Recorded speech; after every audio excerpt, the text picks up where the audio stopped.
천상을 하늘을 경험한 사람이 참 많습니다. 그분들이 영원히 죽은 것이 아니고 잠시 죽어서 그 죽은 시간에 생물학적으로 죽었어요. 육신은 죽었는데 그 의식이 쉽게 말하면 영혼이 하늘에 갔다 와가지고 그것을 책으로 기록하고 TV 같은 데에 나와서 정언을 하고 또는 그 중에서는 이제 복음 전도사가 되어서 예수님을 영접하고 하나님의 임재하심을 또 하나님의 존재하심을 막 전파다니는 사람이 참 많습니다. 그 중에 이제 유명한 책이 일전에 제가 말씀드린 적이 있는데 레이몬드 무디라는 이 현존하는 의사가 Life After Life라는 책을 발견해 아주 베스트셀러가 됐어요. 거기에 보면 임사 체험을 경험한 사람들 정언을 많이 기록해놨고 실제로 이제 공통된 부분을 기록해놨는데 아주 신빙성 있게 기록해놨어요. 그리고 그 엘리자베스 키블러 다 제가 소개 한 번씩 했던 사람입니다. 키블러 로스라는 사람도 사람이 이제 죽기 직전에 이분 책에 보면 On Death and Dying이라는 그 책에 보면 죽음과 죽는 것, 죽어가는 것에 관하여 하는 책을 보면 사람이 임종을 맞이했을 때에 그 바로 직전에 데리고 오는 사람 너무나 동양과 서양에서 정언하는 게 많이 맞아떨어져요. 그분도 아주 신빙성 있게 학자답게 정언을 해놓고 그 다음에 또 하버드대 의사였던 에반 알렉산더라는 사람이 있어요. 지금 60대 중반이 됐는데 이분도 죽었다가 살아나가지고 일주일 동안 죽었다가 살아나서 Proof of Heaven 하늘이 있다는 것 증명이라는 책을 냈는데 이것도 베스트셀러가 됐어요. 근데 오늘 이제 이게 제가 소개할 사람은 딘 브락스톤이라는 사람은 흑인입니다. 이분이 그 주이시 보이스라는 그 방송에 나가가지고 그 조나단 버니스라는 그 유대인하고 이렇게 대담한 내용이 있는데 쉽게 말하면 이 사람이 죽었었어요.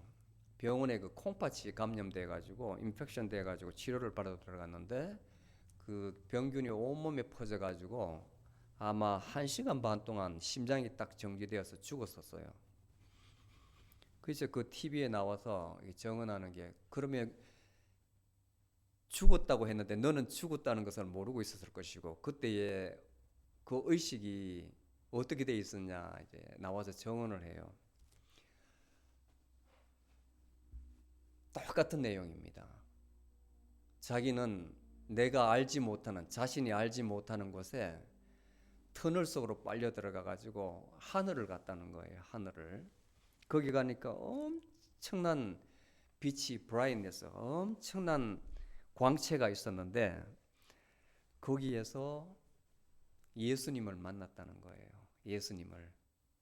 이분은 믿지 않는 사람이었어요. 예수님을 만났다는 거예요. 그리고 거기에서 이제 예수님하고 대답하기 전에 많은 것을 봤는데 거기에 있는 모든 것은 다 살아있다는 겁니다. 심지어는 돌들도 이 성경에 보면 그 계시록의 10장 3절에 보면 그 일곱 선들, 일곱 천둥이라는 게 있거든요. 천둥도 이야기하더라는 내용이 있어요.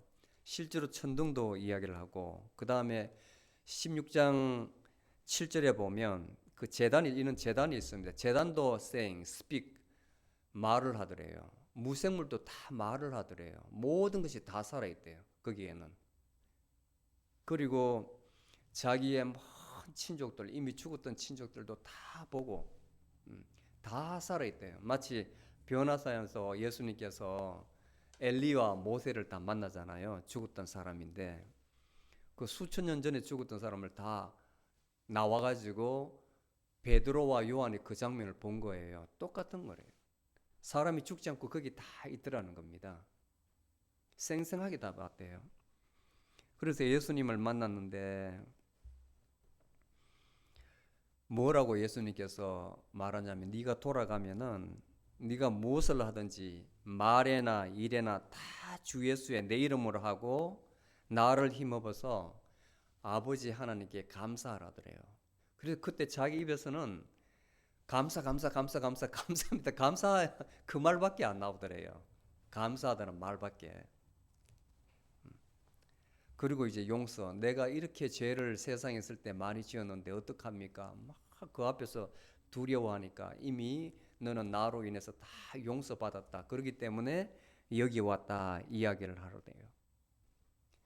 그리고 이제 기도에 대해서 또 말을 하더래요. 너 기도는 24장로의 금대접에 전부 다 쌓여있기 때문에 기도를 반드시 하라. 매일같이 기도하라. 기도는 살아서 움직인다. 나에게 다 들어온다 그러더래요.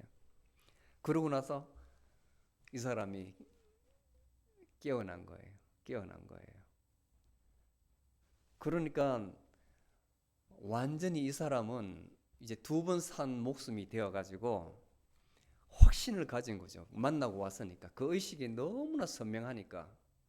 그리고 요즘 그 인간의 의식에 대해서 연구를 많이 하거든요.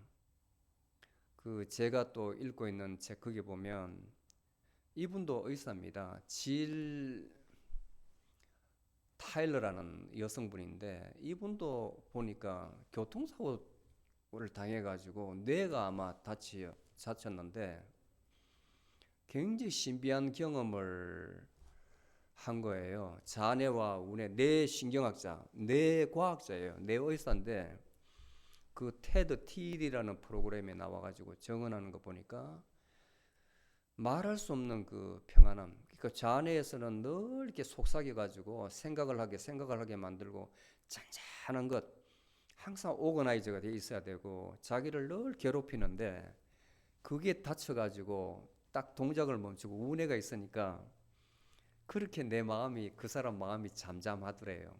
그리고 나서 이제 인간의 의식에 대해서 연구를 하는 겁니다. 신의 세계가 있다는 것을 이 사람이 증명을 하는 거죠. 과학자가. 그 사람이 연속으로 해서 책을 낸 데 보니까 상당히 의미가 있어요. 뒤에 보니까. 왜냐하면 제가 동의를 하니까 거기에는 사람은 괴로워하는 것도 자신이고 즐거워하는 것도 자신인데 자신을 모르기 때문에 괴로워하는 거거든. 인생이 괴로운 거거든. 근데 대부분 종교에서는 그걸 많이 관가를 해요. 오로지 신을 믿는 데서는 신을 믿으라고 나오고 개인을 들어가지 못하고 그 다음에 힌두교나 불교 같은 경우는 너무 자신 중심적이에요. 자신. 명상을 통해서 알아차림 거기를 들어가 보라 그렇게 이야기하는데 그게 되는 사람도 있고 안 되는 사람이 있어요. 그거는 굉장히 인본주의적인 생각이기 때문에 구원하고는 거리가 멀어요. 그런데 이 세상에 여러분들이 알아야 될 것은 분명히 신이 존재한다. 신이라는 것은 하나님이에요. 창조가 존재한다는 거예요. 그분께서 누군가가 만들었기 때문에 있음이 존재하는 것이거든요. 생각을 해봐요. 생각을. 진화론 그런 것은 아무것도 아니고 뭐가 존재를 해야만 진화가 있을 거 아닙니까? 존재를 해야만. 그런데 그걸 계속 원인을 소급해서 가다 보면 그 원인에서 딱 중단되는 데가 있단 말입니다. 그게 바로 창조주예요. 창조주예요. 하나님이 계시다는 겁니다. 그 하나님께서 우리의 영혼을 다스리고 있는 거예요. 예수님께서 부단히 말씀하신 게 바로 그거거든요. 하나님 나라, 하나님 나라. 근데 그게 하나님 나라가 저기 물리적인 그런 하나님 나라가 아니고 지금 이 순간에 하나님께서 하늘 보좌에 계시는데 우리의 영혼을 꽉 잡고 있어요. 하나하나 다 통제하는 그 통제함에 들어가 있는 그것이 바로 하나님 나라예요. 하나님 나라 속했다는 거예요. 하나님을 모르고 임의로 살아간다면 다른 말로 하면 이제 하나님 자녀라고 하는데 마귀의 자식들이죠. 마귀의 자식들. 마귀의 자식, 하나님 자식이 있는데 하나님의 뜻대로 살아가는 통치를 받는 사람은 하나님 나라에 속해 있고 그렇지 않은 사람은 이 세상에 속해 있는 거예요. 분명한 거예요. 그것을 예수님께서 계속 문맥에 보면 강조하십니다. 그걸 머리에 넣고 복음서를 보면 개념이 확 잡힌다고요. 예수님 그렇게 말씀을 많이 하신 것 같은데 핵심은 중심 주제는 하나입니다. 중심 주제. 나는 하나님의 보내심을 받았다. 내가 말하는 것은 내 스스로 말하는 것이 아니고 하나님께서 말씀하시는 대로 나는 말을 한다. 마태복음, 요한복음 5장 30절에 보면 그렇게 분명하게 이야기해요. 그 뜻을 정해주는데 하나님 말씀이니까, 마귀에 속였으니까 하나님 말씀이 안 들리는 거죠. 안 들어오는 거죠. 자, 지난 시간까지 예수님께서 직접 이 세상에 있는 현존하는 교회에 대해서, 일곱 교회에 대해서 칭찬도 하시고 책망도 하시고 권면도 하시고, 그리고 너희들이 이기는 자가 되면 이렇게 하리라 약속을 주셨습니다. 일곱 교회에 대해서. 근데 그 일곱 교회가 딱 일곱 교회가 아니라 지상교회를 대표한다고 말씀을 드렸어요. 자, 근데 오늘부터는 실제로 이 요한이 환상을 본 거예요. 환상을. 성령의 돌림을, 성령의 초청을 받아가지고 그 마음이 붙들려서 천상을 보는 거예요. 하늘을, 헤븐을 보는 거예요. 그래서 지금 지상에 있는 일들과는 다르기 때문에 우리들에게는 어렵게 느껴집니다. 첫 문장에 딱 보니 이 일 후에 내가 보니, 이 일 후에가 뭐냐면 일곱 교회에서 예수님께서 다 설명한 후에 보라 하늘에 한 문이 열려 있는데, 이 참 어려운 말입니다. 하늘문, 하늘에 문이 있대요. 여러분들 하늘문이 어떻게 생겼을 것 같아요? 우리 가정집에 있는 것처럼 미닫이처럼 이렇게 생기겠어요? 안 그러면 창고처럼 이렇게 샷다로 올렸다가 내렸다 하겠어요? 상상 속에. 영어에서도 그 다음에 그리스 본문에서도 The Door of Heaven, 하늘문이라고 했거든요. 하늘문. 이 비유가 어디 나오냐면 창세기 28장에 보면 이삭이 자기 아들 야곱에게 너에게 아내가 있어야 되겠는데 이 가나안 땅은 다 오염이 됐으니까 가나안 땅에서 여인을 찾지 말고 너 외삼촌 집에 가라. 그러니까 외할아버지, 외삼촌이 라반이었는데 바단 아람, 저기 하란, 지금도 하란이라는 곳이 있어요. 시리아에. 거기로 가서 내 외삼촌을 만나가지고 그 딸을 만나보라 이렇게 이야기를 해요. 아들에게. 그러고 나서 아버지의 말을 듣고 토박토박 갑니다. 그런데 너무 피곤해가지고 도중에 길이 너무 머니까 야외에서 돌베개를 자고 이렇게 베고 자는데 꿈을 꿨습니다. 꿈을 꿨는데 하늘에서 사다리가 쫙 내려와가지고 천사들이 올라갔다 내려갔다 하는 거예요. 꿈에. 그리고 음성이 들리는데 하나님 목소리가 들립니다. 아브라함에게 약속하셨던 축복, 아버지 이삭에게 하셨던 축복을 그대로 하는 거예요. 자, 동쪽, 서쪽, 북쪽, 남쪽의 모든 땅을 내게 다 주고, 그리고 너로 큰 민족을 이루게 하고, 너에게 엄청 바다의 모래알 같은 자손을 주고, 그리고 모든 이 세상의 민족들이 너의 자녀들로 인해서 축복을 받을 것이다. 그렇게 얘기해요. 축복을 해요. 그리고 눈을 턱 뜨니까 정신이 하나도 없어요. 이때에 28장 17절에 보면 하늘문이 나와요. 아, 내가 보았던 이게 바로 하늘문이구나. 하늘문이 뭐냐면 하나님과 인간이 접촉한 그 순간이 하늘문이에요. 하늘문.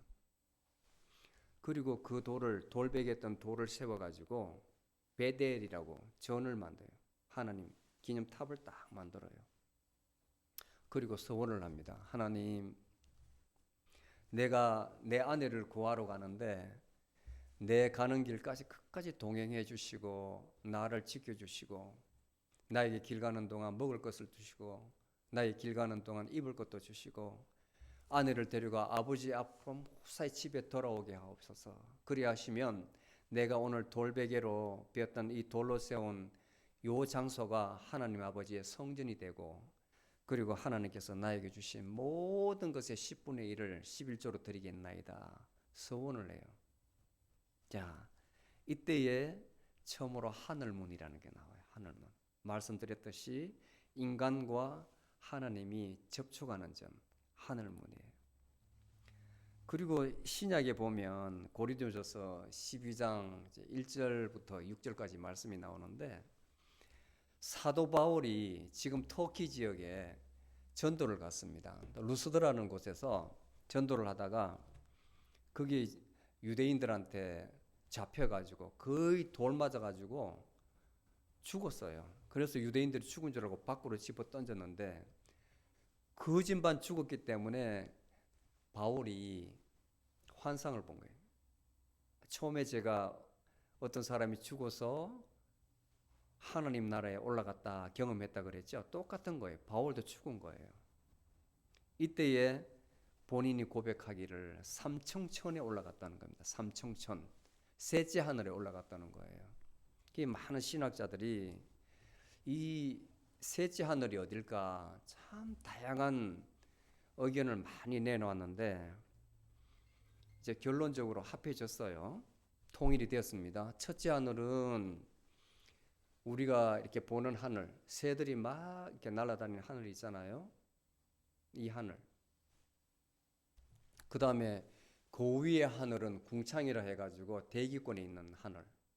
그리고 세 번째 하늘은 사람이 죽어서 영혼이 머무는 그 하늘.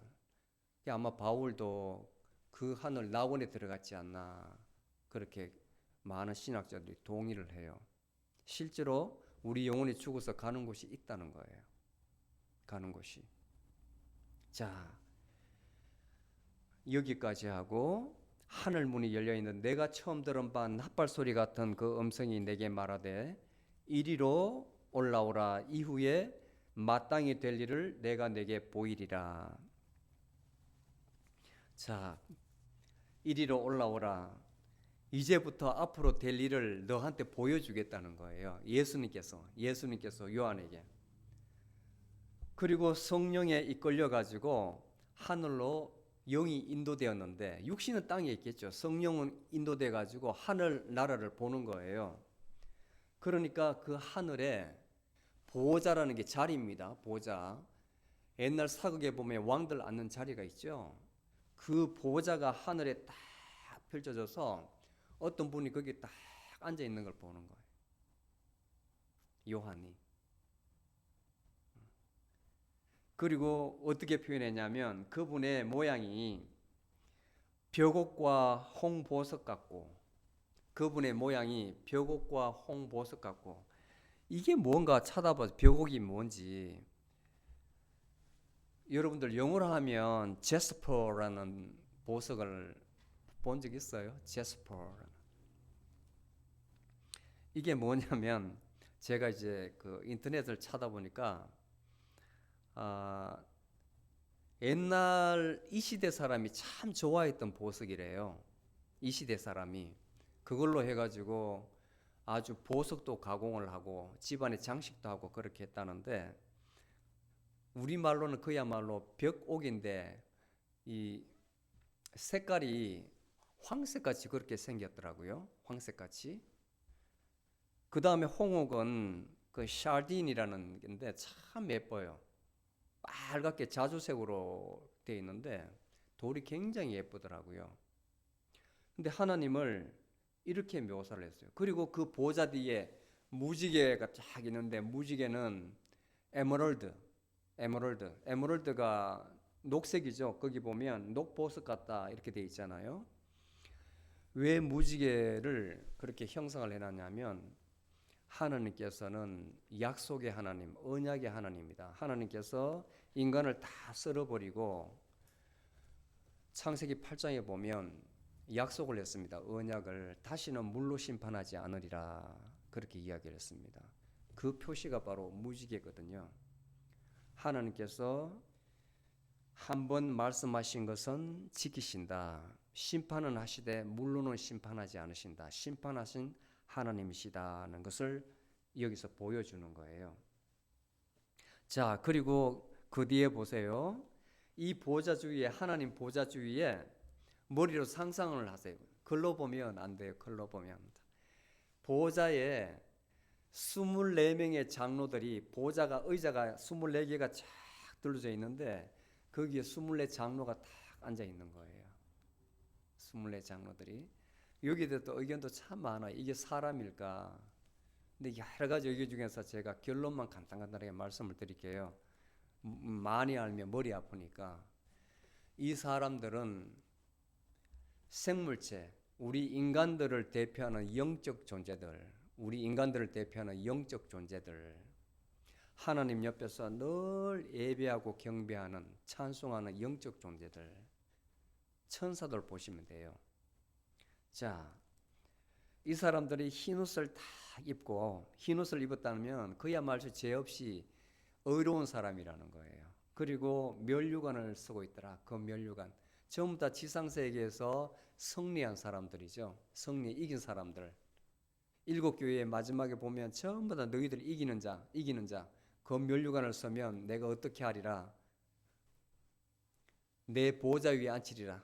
그렇게 약속을 하셨거든요. 그대로 이 사람들은 그야말로 의로운 사람들이에요.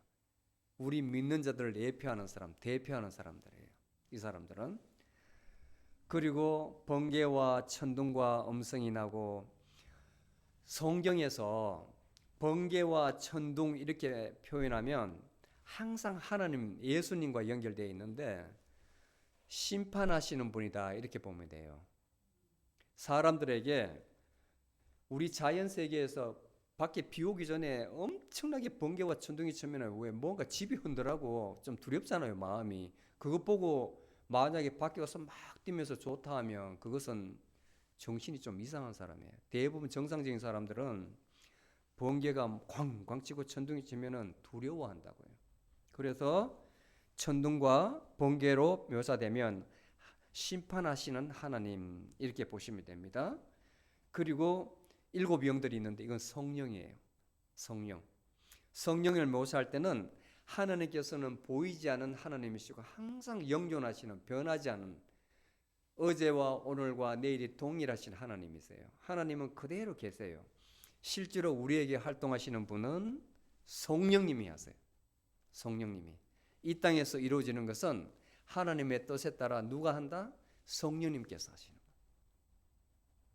예수님은 이미 아들로 몸을 입고 와가지고 하나님의 모든 비밀한 계획을 다 알려주셨어요. 옛날에 선지자를 통해서 예언한 것을 실제로 이루신 분. 그런데 성령님은 지금 이 순간에 활동하시는 분. 이 보좌 앞에 수정과 같은 유리의 바다가 있고 보좌 가운데에 보좌 주에 네 생물이 있는데, 자, 이 표현들이 어디에 나오는 표현하고 같으냐 하면 에스겔서 1장하고 너무나 똑같아요. 에스겔 1장 다 제가 읽어드리지는 못하는데 집에 가셔서 에스겔 1장을 꼭 읽어보세요. 그러면 여기 있는 내용과 너무나 겹치는 부분 똑같아요. 이 내생물 나오는 것도 그렇고 그 다음에 내생물이 날개가 6개 달렸다는 이런 표현들이 똑같아요. 그리고 하나님 보좌 옆에 천둥과 번개와 음성이 나고 이런 표현도 다 똑같아요.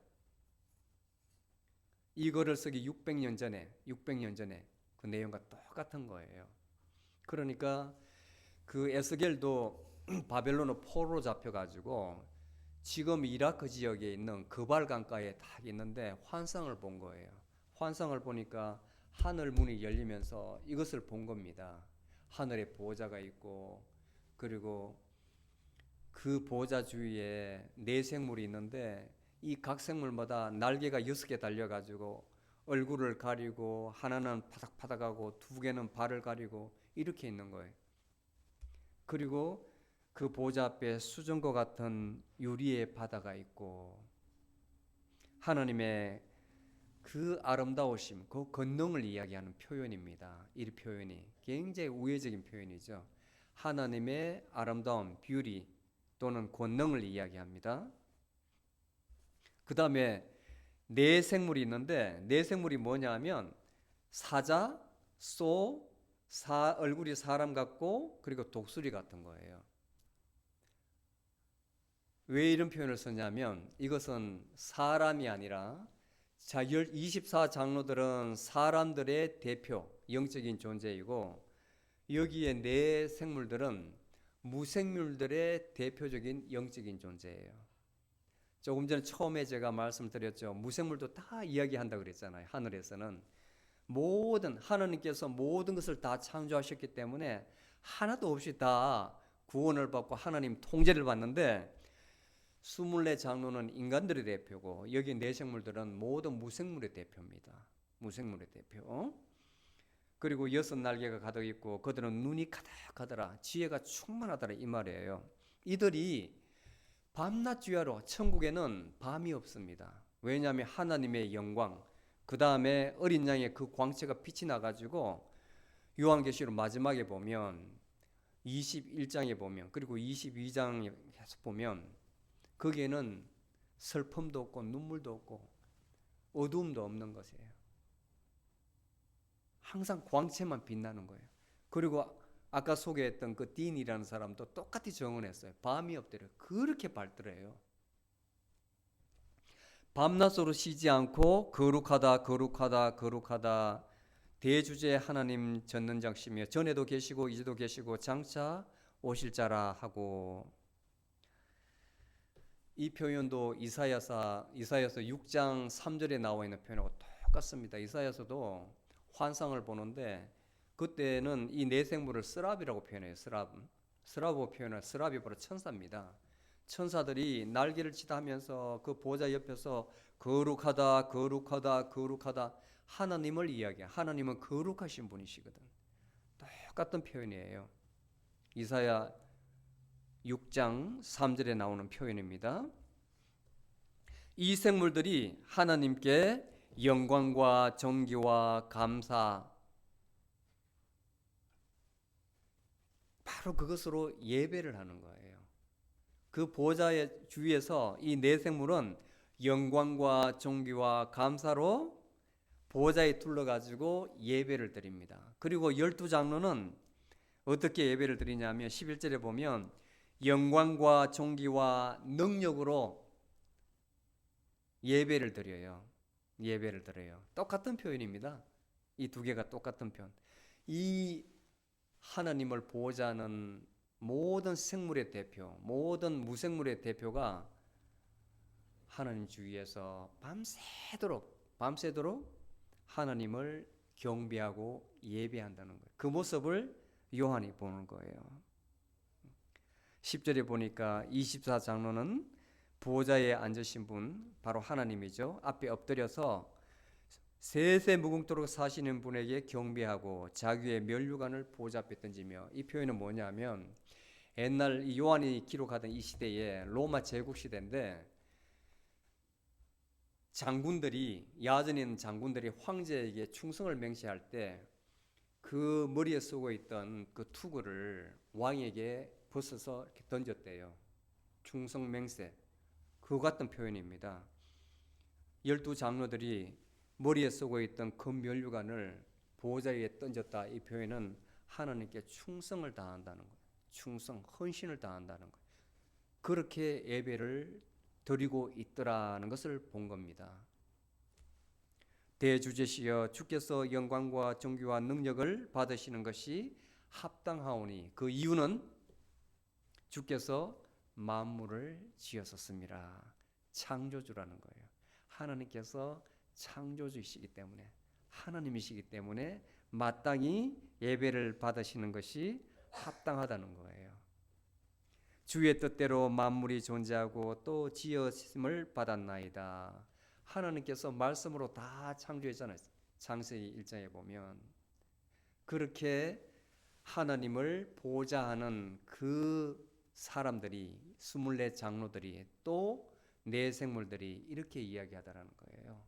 밤새 경배하는데 그 이유는 뭐냐?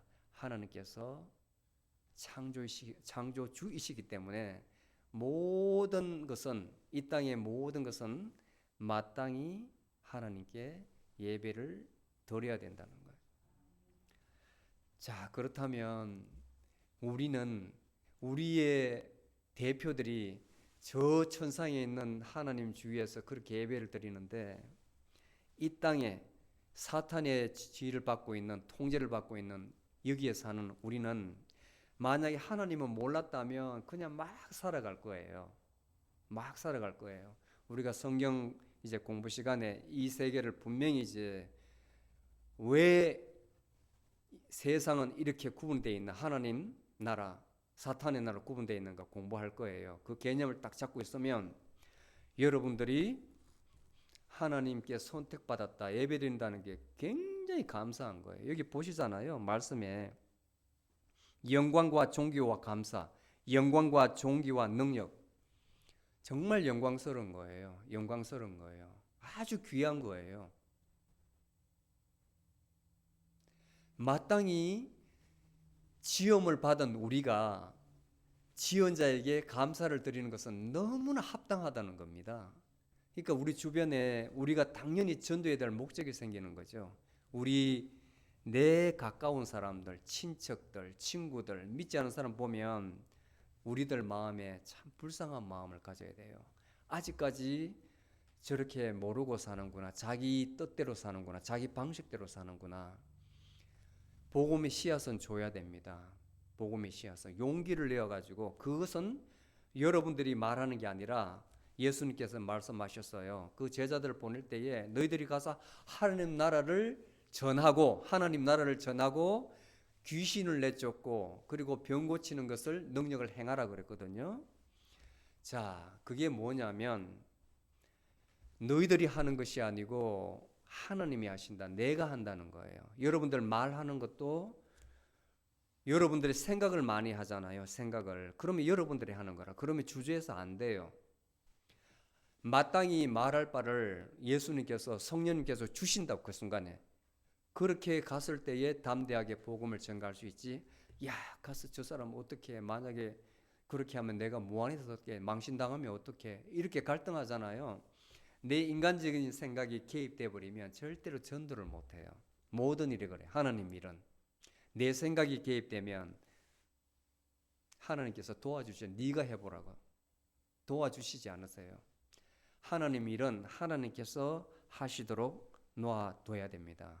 그분이 하셔야 됩니다. 여러분들 참으로 이 땅에서 하나님 믿는다는 것, 그 다음에 예수 그리스도를 안다는 것은 굉장한 축복이에요. 이만한 축복이 없습니다. 여러분들이 살아가면서 늘 마음에 허전하고 공허함이 있다는 것은 그 자리에 아직까지 채워지지 않았다는 거예요. 뭔가 채워야 되는데 채워지지 않았다는 거예요. 그 자리를 채워주시는 분이 바로 예수 그리스도십니다.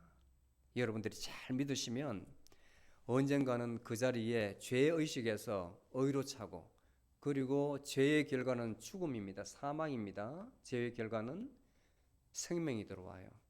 예수님께서 항상 말씀하시는 게 내가 하늘문으로 들어가는 길이요, 내가 바로 진리고 내가 바로 생명이라 합니다. 예수 그리스도께서 살리시는 생명을 주시는 분입니다. 그렇지 않으면 우리는 다 죽은 사람이에요. 호흡만 하고 있지 실제로는 영원한 생명이 없는 거예요. 그것이 우리 마음속에 들어와야 우리 마음속에 충만함이 있습니다. 아멘.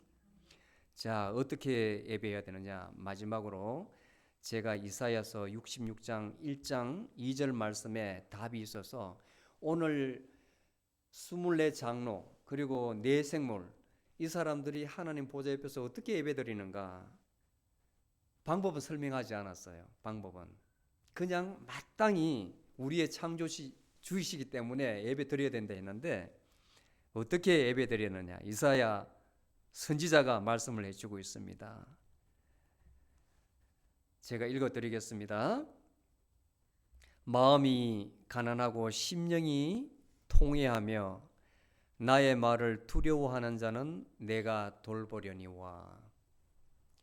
자, 이 말은 마음이 청결한, 예배 드릴 때 마음이 청결하고 낮아지고 겸손해야 된다는 거예요. 그 뒤에 보면 이스라엘 백성들을 아주 미워하는 마음이 있는데 그들이 드리는 예배는 받지 않으신다는 거예요. 너희들은 아주 더러운 희생제물로 예배를 마음으로 드리는 게 아니고 희생제물로 드리는데 너무나 가증하다는 거예요.